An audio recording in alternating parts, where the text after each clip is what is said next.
Beauty Diaries. Hello and welcome to Beauty Diaries. I am Namuri Edwemioya. Today's edition is a continuation of the Body Confidence series. The past two editions, we talked to Dr. Malu, a surgeon who gave us a lot of information on plastic surgery and what to ask your surgeon when you go for a consultation. Well, if you missed these episodes, please look it up on my YouTube channel. Now, body confidence is how a person feels about the way they look. When we have body confidence, we accept and are happy with how we look and what our bodies can do. Now, this is similar to body positivity, which means accepting the body you have, as well as the changes in shape, size, and ability it may undergo due to nature, age, or your own personal choices throughout your lifetime. It's the understanding that your worth and what's going on with you physically are two separate entities, that no matter what is happening inside, outside, or your body, you're still just as worthwhile as the person next to you. In our society, men and women are conscious of their body shape or a part of their body, and it affects them negatively or positively. Some make a decision, if it is negative, to correct it in different ways, as stated earlier. In this edition, my guest will be telling us her weight loss journey, her pains, gains, and the zeal to move on. We will be back after the break. Beauty Diaries. My guest is a comedian who knows how to throw a weight around, literally. You understand when you see her. She has rocked hurts at major shows all over Nigeria, a trained lawyer and a graduate of theatre art from the very reputable University of Ibadan. She also has a strong social media network following, a platform that she has built into a formidable community, a community of health and wellness enthusiasts all over the world who meet, share ideas, and learn healthier ways to live in a world that almost health challenges can be traced back to our food and lifestyle. She uses a platform to teach that there is a connection between the mind and the body, emphasizing that an healthy mind is as important as an healthy body. My guest is Bose Ogunboye, popularly known as Lepacious Bose. My case is not hopeless. Now only me one fact. Contrary to what you believe, they still toast me.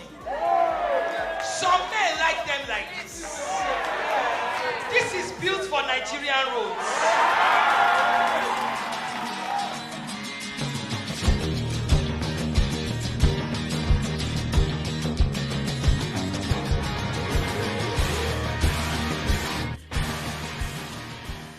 Welcome to the program. Finally. Thank you. Why does everybody say that when I come for their show? Yes, because it takes a while to get you on, and you know you're very busy.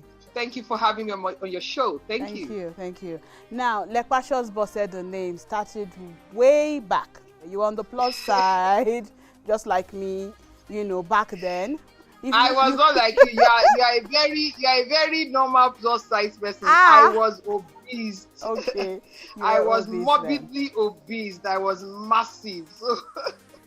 Okay, but why did you decide to use the name Lepacious Bose? Oh, well, the name kind of found me, you know. I was in university, and my friends would always call me a robo, which of course meant you are too big, yes, or a very big person. And I used to joke then that we should call things that are not as though they are, and that if they are seen with the eyes of the spirit, they will realize that I am actually slimmer than all of them in my mind, and that I'm 1,000 times bigger on the inside than I am on the outside, you know. Okay. So we used to crack all those jokes, and then when they call me Yoruba, I'll call myself Lepa, and then it was just a joke. Okay. But then fast forward to when I came to Lagos, and I started comedy fully, and I needed a stage name. And I was fine with Bose. You know, so some other people were calling me Funke, which was what I was using when I was in UI as my stage name, which is another story because I was a law student who was doing comedy, and law and comedy didn't get along. So I had to differentiate the two people. So Bose was a law student and Funke was the comedian. So by the time I graduated, I needed a stage name, and I kept saying Funke was fine, and some other people had already known me as Bose, and so there was so much confusion. Some people came from Ghana, they were looking for Funke, and then another people said, no, she's not Funke, she's Bose. And I remember losing that particular event until the year after. And so we sat down one day, and ONG was telling me, you need a stage name. I said, Bose is fine, we just work with Bose, or we'll use Funke. And he said, no, it just has to be something dramatic, something that when you get on stage, people would know. Yes. And so we're joking around with the name Lepacious, Covacious, this one, that one. And then Now I see the bond between you and ONG. It just popped up, Lepacious. Oh, I like that. He said, I like that. His wife said, I like that. And they were like, oh, okay, it's nice. So we just stuck with it. Interesting. What's your take on body confidence? You're someone that was morbidly obese, and all of a sudden we saw Bose had lost weight, Lepacious Bose had lost weight, and then you came on the social media platforms and you started telling us, you know, your story, what you've gone through, what you've done. Before you started a healthy lifestyle, what was it like being obese? What were your challenges? What were your pains? You know, it's funny that you're making money from your pain. Comedy was my release from the pain that I had as an obese person. You know, I had a lot of internal shame, and I had a lot of internal struggles with acceptance, you know, and I was practically apologizing for existing. You know, wow. you get into a place, you want to sit down, you are already telling the people sorry before you sit down, because you already feel that you are taking more space than everybody else, you know. And I remember the very first time I entered the plane, and I did not need a seat extension. Wow. I didn't need a seat extension to buckle belt, up, yes, to be safe. And I busted into tears. I couldn't stop the tears from flowing, because to ask for an extension, it was that simple, that basic, you know. Those are the challenges of you not knowing exactly how people perceive you. Yes. You know, I remember flying to London one time, and there was this particularly horrible lady sitting beside me, and she kept going like you have evaded her space completely. Yeah, apart from you being uncomfortable, did you have a complex issue? Initially, I never had any complex issues. That's the truth. All the way from university, I was that big girl who felt, what is the big deal? Not everybody will be slim now. You can wear knicker, I can wear knicker. You can wear jeans, I can wear jeans. You can swim, I can swim. We were the best dancers in school those days. I was, you remember those days, you know, I was like, so there's nothing you want to do that I can't do. So I didn't have that much confidence problem until the weight started tilting to a particular level. Okay. You know, that's why I keep telling people that there's a difference between being big, being fat, and being obese. Yeah. When you get to the point where you are being obese, then you really need to worry. You know, up until then, I was fine. I wasn't acting my confidence. I wasn't pretending about it. I was really confident. I was really excited about the fact that I felt, okay, I can do what slim girls can do. I'm just as attractive as they are. You know, I can wear whatever I want as long as it suits my body. But then you get to a point where you begin to go for shopping, and then you can't find that right dress. Tell me about it. Every dress that you like is not your size. It's not your size. And the ones that are your size are made from horrible, terrible fabrics, as if they are angry with you for being fat. Yes. And then you start getting bothered about it. I remember clearly that I had not seen my period for 2 years. Oh. And okay, so I you kept going to the hospital, you. and they couldn't track what the problem was. Was that PCOS? And then they had to put me on some kind of hormonal drug to help me induce. So, Bose, let's talk about food. Okay, your eating habits when you were morbidly obese. What was it like? Oh well, when I was morbidly obese, I would not lie to you. I thought I was a very safe eater. I used to tell people that, oh, I don't eat much, I'm not a foodie. Then when I started my weight loss journey, I realized that, oh my God, I was doing everything wrong. Yes. I would finish a show at 1 p.m. At 1 a.m. in the morning, and I would still eat. I would be telling myself I'm eating light, because it's late in the night, and I'll boil 2 noodles. I'll put egg, I'll put chicken inside it, and cut, shrimps in it. And for me, that's like, oh, because it's at night, I'm trying to keep it simple.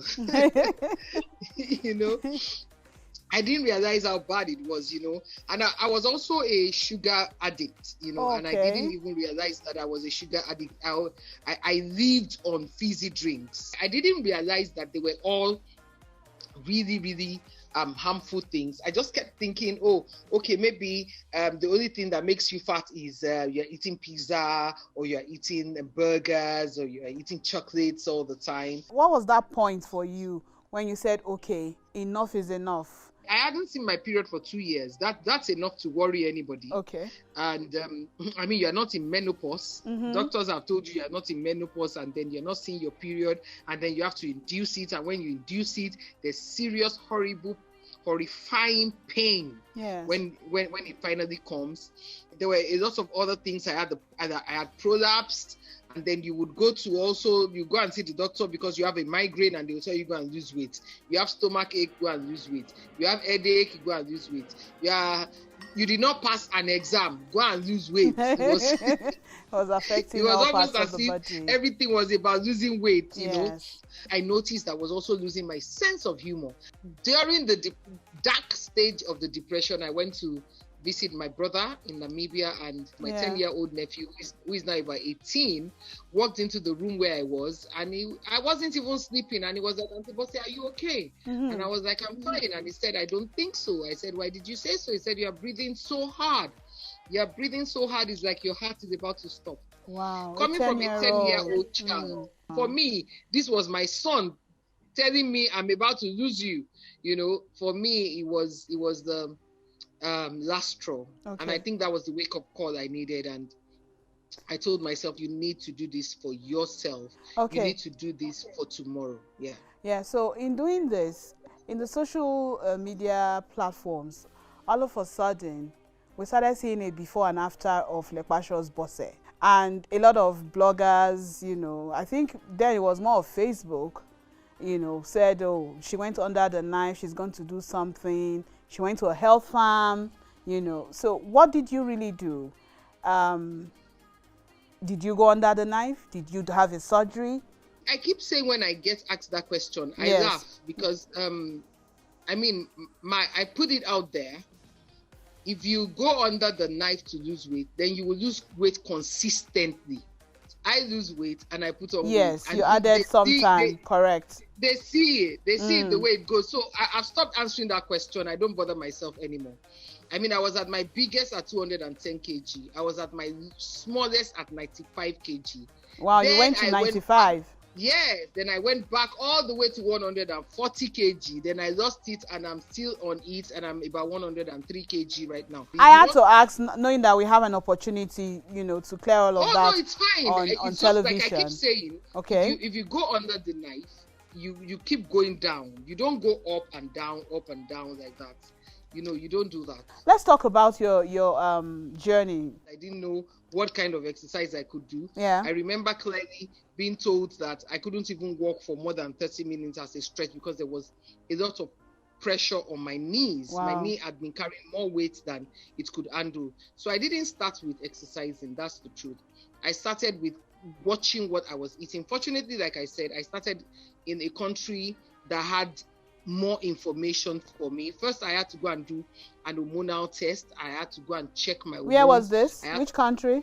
Like I said, I was visiting my brother in Namibia. Okay, you were still in Namibia then, yeah. So then they had to put you under, they had to help me to regulate my hormones and manage my hormones and all that. And then, of course, my sister-in-law was working with me. We had to discover how I could eat. We got a nutritionist who by the way, I still tell people, if you don't have a serious weight loss problem, you can do it on your own. But really, really, really, if you have battled it for years, you do need a nutritionist, you need a consultant, you need a coach, somebody to hold your hand as you walk down the process. Because it starts from the brain, actually, correct? Yes. So there's the brain, there's the mental work, there's the nutritional work, and you need somebody to explain all these things to you. You can't just go up and say, I know what I'm doing. And as I started to work with the nutritionist, I realized that there were so many things I was doing wrong. I didn't even know I was doing wrong. For example, the salad we eat in Nigeria, that we put a hot dog and corn and everything. I remember the first time they gave me salad in Namibia. I'm not joking. I busted into tears like, kilo day. Who are we quarreling with? What is this? It was just lettuce. Exactly. It was just lettuce and onions and tomatoes and one boiled egg, and I was like, why? Who are we quarreling with? Where is the chicken? Where is the hot dog? Where is the baked beans? Where is the cream that is supposed to make it interesting? You know? And so that was when I realized that, okay, it's not so much as not wanting to lose weight. I keep telling people that my biggest weight loss secret is information. Okay. Getting the right information, what you need to do, when you need to do it, and how to go about it. So I think it was after I had lost about pretty much 40 to 50 kg that I started getting an understanding and a desire to exercise. So when we come back, we'll be talking about body confidence. What's your take on body confidence, and what's your message out there for people that just feel that their nose is not okay, or that their lips are too big or small, or their hands are too small? We'll take a break. We'll be right back, and we'll continue with the program. Stay tuned. Beauty Diaries. You're welcome back, and I'm sure you've been well informed about Lepacious Bose's journey, weight loss journey. Now, in the intro, we talked about body confidence, and Bose, there are some editions I've had before now where we talked to a surgeon about liposuction, abdominoplasty. In layman's language, it is a tummy tuck. Tummy tuck. How did you know? Okay. Because trust me, abdominoplasty. Yes, he even said it in the interview too, that the layman calls say tummy tuck, you know. And then nowadays in the society, we have a lot of people, you keep checking out butts because you don't know which is correct or which is the right or which is the so-called fake. But you see, I think a lot of people are working on their confidence now. What's your take on someone feeling, you know, like, I'm too skinny, I need to add some weight around my butt, I need to add some weight around my boobs, my bust area? What's your take on body confidence generally? People have one thing or the other that they've always bothered about their body. My brother's nose is pointed, his skin is brighter, and I grew up wondering why God would be so, in quotes, wicked. Why would he give a guy pointed nose and yellow skin and give me the girl that needs it, the black face and the wide nose? Even the most beautiful women we look at really have issues with it. True. This is my take. Whatever it is wrong with your body, if you can fix it, fix it. Anyhow you want to fix it. If it makes you happy to fix it, fix it. As long as you are not risking your life. Because the truth is, there are no guarantees. Correct. There are no guarantees. So after I lost weight, I had a lot of excess skin. I did excess skin removal, and it was not a pleasant experience. Wow. I am not looking forward to another one, but I know that I would need another one, because if you're just slightly overweight and you lose weight, you may not need a skin removal. Yes. But if you were carrying all that weight that I was carrying, the excess flesh is massive, and you are the only one that knows how it makes you feel when you look at the mirror, especially when you're not wearing clothes. So if it makes you feel better, but I'm not going to kill myself over it. It's not a matter of life and death. I would do it if I can, but if I can't, I'm just going to have a ball getting there. That's it. Okay. Yeah. Interesting. Okay, so now tell me your regimen. What do you do? What's your advice for people also trying to lose some weight, since that's the area we're talking about, weight loss? And well, when you get to your plateau, what do you do? I get to that stage all the time, you know, all the time. But then I'm also I remember the first time I spoke to my nutritionist, and he said to me, give yourself 5 years Whoa, to okay. lose this weight. And I almost screamed the house down. Like, are you mad? Did I Exactly. travel all the way from Nigeria to come and hear you give me 5 years? Go inside your cupboard, bring those pills that I can pop and everything will happen in 6 months and all that. And he said, look, there's nothing that is going to, even if I give you overdose, give or take 5 kg a month, you can't lose 100 kg in 6 months. Wow. Calm down. You have just give yourself 5 years to lose this weight, so that you are not under unnecessary pressure. And I think that was the best advice anybody ever gave me. I think if I'd set out with unrealistic goals of, I can do it in 1 year, I can do it in 18 months, I can do it, I think I would have failed, because I would have been frustrated. So for me, by the time I got through with the first year, it was already a lifestyle.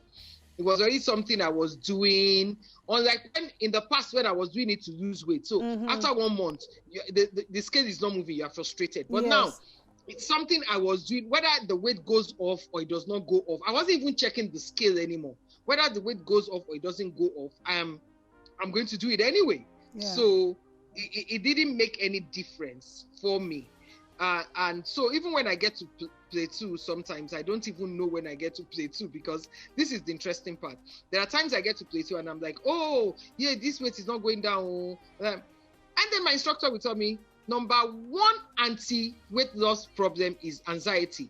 Once you start getting anxious, the weight it's as if the weight is rebelling. Yes. It will not go down. I had clothes, and I'm not joking, Namuri, clothes that had tags on them. Yes. Not those clothes you buy in the hope of one day when I lose weight. Them. I have them. Pants. Thank you. A lot of them were pants, nice pants and everything. Yes. I wore each one of these clothes and they were too big. Oh, wow. Impressive. I wore each and every one of them, and they were all size 22.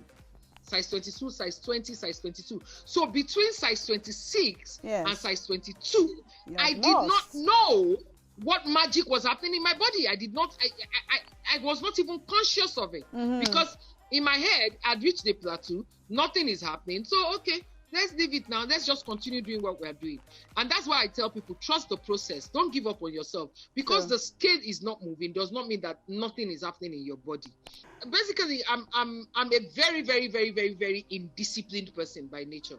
Very, very indisciplined. I set some kind of schedule program for myself. Okay. So you have a planner. I have everything out. I have everything. Yes, I have everything written out and all the reminders and everything. So my phone actually reminds me, drink water, do this, say your affirmations. And I have affirmations for everything. I have affirmations for addiction to food. I have affirmation for exercising. I have affirmation for keeping to routine. I have affirmation for remembering to take my multivitamins, because I never ever remember them. Okay. So I have affirmations for everything, so that things are in place and things are done in order. And I have affirmations for drinking water, because I hated drinking water so much. Yeah, that's what you said. You love to cook I used to like drinking my fizzy drinks. So I had affirmations for liking healthy food, because I didn't like healthy food. I like food that had a lot of drama in them, and now I have to start eating all those things. So all those things were the things that I did over time, and learning not to sit in one place for it at a time. My Fitbit would always tell me, you're sitting down for too long, get up, take a walk, Another thing I used to do is I leave trainers in the car. Trainers, not a big deal, like a tennis or something in the car. And so once there's traffic, I just get down and the driver is driving, and I'll start walking. Interesting. I just start walking. I have learned a lot, and hey girl, I'm calling you up. Thank you so much. Thank you so much. Thank you for your time and being part of the program. The program continues online. I'm sure a lot of people will come on your page or your various pages to ask you questions, and if we have any, we'll pass it on to you. Okay? It's not a problem. It's not a problem. It's always a pleasure to help. Thank you. Like I keep saying, we are all at war. True, and we have to fight and win. Yeah. Beauty Diaries.